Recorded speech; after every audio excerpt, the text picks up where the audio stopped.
So it sounds like you did most of your work with the housing situation. Housing was a big thing, you know. Was that probably the biggest one that you... I think so. Jobs and housing. Housing kind of got first priority because we could do more about that. Housing was on tops of the list for the Congress to pass too for the fair housing laws. So many times that people were denied housing, you know. And without good housing, you can't hardly make it appear that you're doing anything without some good housing. So with the fair housing law, that really kind of helped things a lot, because it was aimed at the realtors more than anything, and they kind of got their act together after that. Sounds like you definitely helped that. With the amount of blacks that was in Davenport, they could have put one black in each neighborhood, and you'd never know they were there, you know. Oh, But really? yeah, wasn't that many blacks in Davenport at all, you know.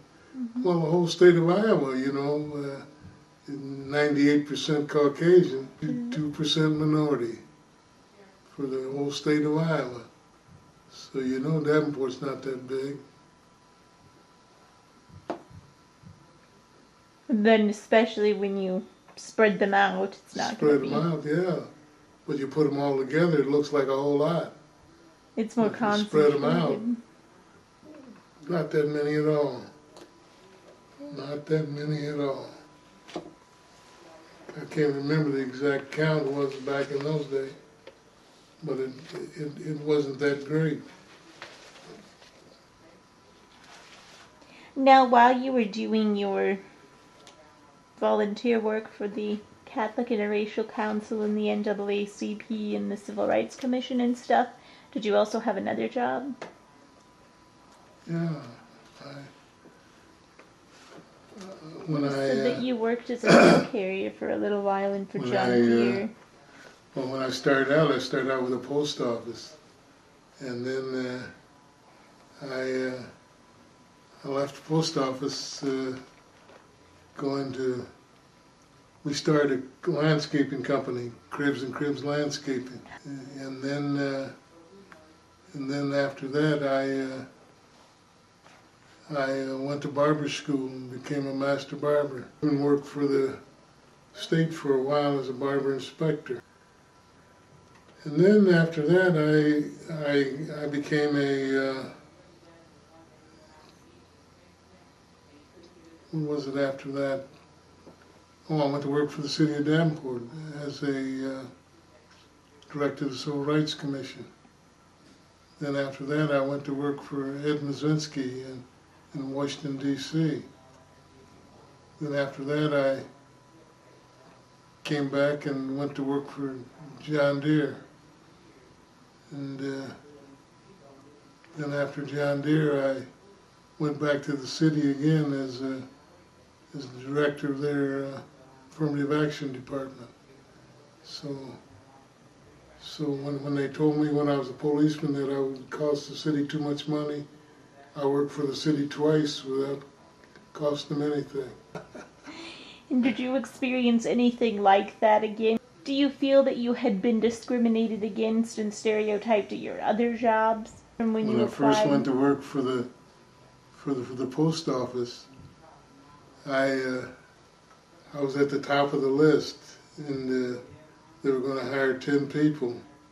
I was at the top of the list, but by the time I got hired, I was the 10th one they hired. And while I was there, I wanted to be a postal inspector.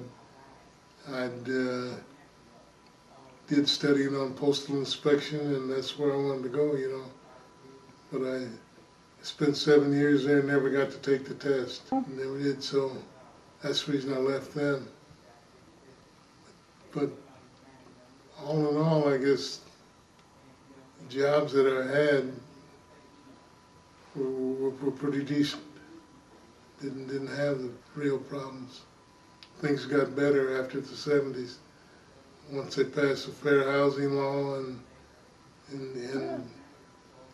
you know, the thing that always amazed me is that when people were screaming about busing, you know, but as I look back through the records, there's always been busing. They've always brought the farm kids into the city schools, you know, ever since there was a bus running. So you have to kind of wonder when people talk about busing. You really stop and think about it. It ain't the bus, it was us, because they about the color of the kids on the bus, you know. I can remember my dad talking about when they were younger and they'd be going to school, the bus would pass right by them, even though their school was before the school where the whites went. They could have rode the bus right up their school, but it wouldn't ride them. Because they were black, or because? Yeah, because they were black. That was in Arkansas. Well, do you have any other stories about your work that you would like to share? There's so many, I just can't. I just can't gather them all together right now. So many things happened to me in those 50 or 60 years that I just can't pull them all together to remember them all. Some were good and some were bad, you know. Some were better than others. I can remember when they were having problems with the schools after the football games. The kids were fighting, you know, and at the football games, the officers were on the kids in such a manner till it made them angry. So finally got with the Davenport police and worked out a plan where we put a parent with each officer, and fights died down. Put a black parent with a white officer, you know, because there weren't any black officers. I can see that definitely reducing.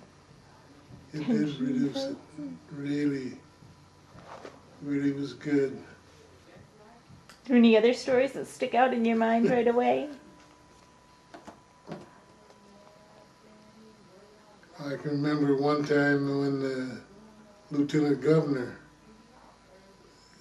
after the Iowa Civil Rights Commission started, he wanted to put a bill in that in order to file a charge of discrimination, you had to have a $500 bond. So we had a big barbecue to raise the $500 just in case it passed. Right. But it didn't pass. Yeah. It's $500. A lot of money. Yeah, a lot of money. A lot of money. But that's about all I can remember right now. Got any direct questions you'd like to ask me? I was actually supposed to ask you about Jethro. About who? Jethro Cribbs. My cousin? What about him? Just in general. Because my professor had mentioned that there was a Jethro Cribbs and that I should see what you had to say about him.